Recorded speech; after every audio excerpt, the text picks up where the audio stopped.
For week 7 video discussion post, we had to read chapters 4 through 6 of The Watchmen, and also watch a couple YouTube videos and modules, and then answer the questions as we normally do.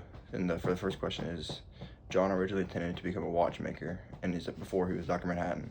And what do you think the symbolism represents of the symbolism of the elaborate and enormous clock mechanism he created on Mars? I think this represents like time being relative, because once he goes into the thing that like splits molecules apart. I forgot the name of it, but it was like it like splits molecules, and he went in there holding a watch he's gonna fix for his girlfriend at that time, and his body got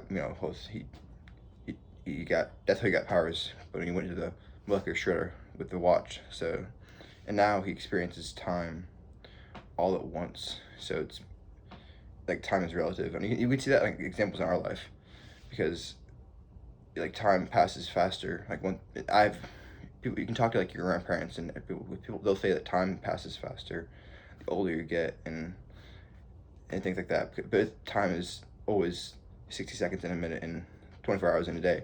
But depending on what you're doing, time seems to go faster. So like the reason I think this makes sense is because the watch on like a small wristwatch will still tell the same time, even as his big clock statue or temple or whatever it was on Mars. Not statue, yeah, his clock castle. So that's what I think it means. Time is relative. Okay, for question 2, it asks, what is the significance in the development of Rorschach's character?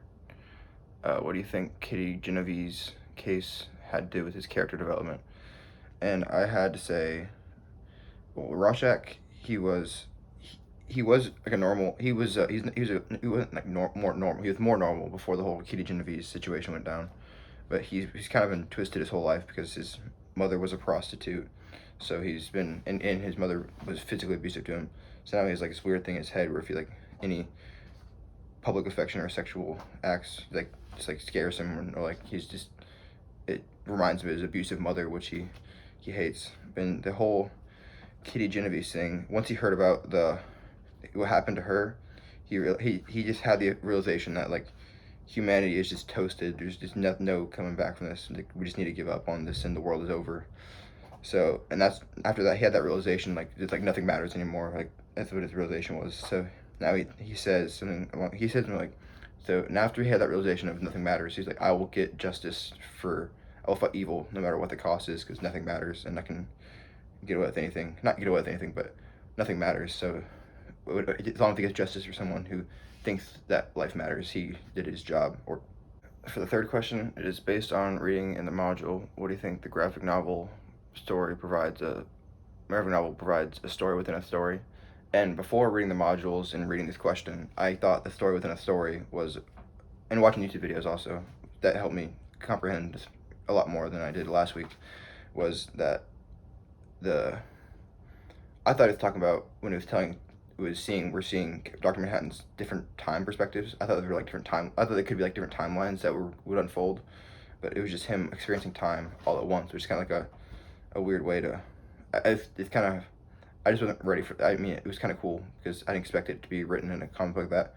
But now, after reading more of the book and watching the modules, I understood that it was talking also about the Black Freighter comic book with the pirate, and we don't really we get random pieces of this comic book, so we don't get the whole thing. We just get like, it was like, I don't remember what it was. I just remember we don't get the whole thing. It was like not in pieces, so we don't get, it's not like we're not like meant to follow it. We're just meant to be like meant to get chunks and pieces. And two pieces of symbolisms that I got from this were that the pirate was alone, like the Dr. Manhattan is, because he feels alone in the world because he's experiencing time at that infinite rate, unlike everyone else. So he realizes that human life isn't like relevant to his existence. I talked about that a lot last week in the discussion post. But, and the other thing, symbolism, like I kind of talked about it a little bit last week also, is the sharks with the boat, and how we saw it with the riots, how people wanted the superheroes to be not taken care of, but held accountable for their actions, and just the sharks are preying on the fall of the collapse of the pirate and waiting for him to fail, and that's what the people were doing, waiting for the watchmen to make mistakes so they can strike them and get them not strike, like just attack them and get their superhero privileges revoked. And that's about all I have to say for the 3 discussion post questions.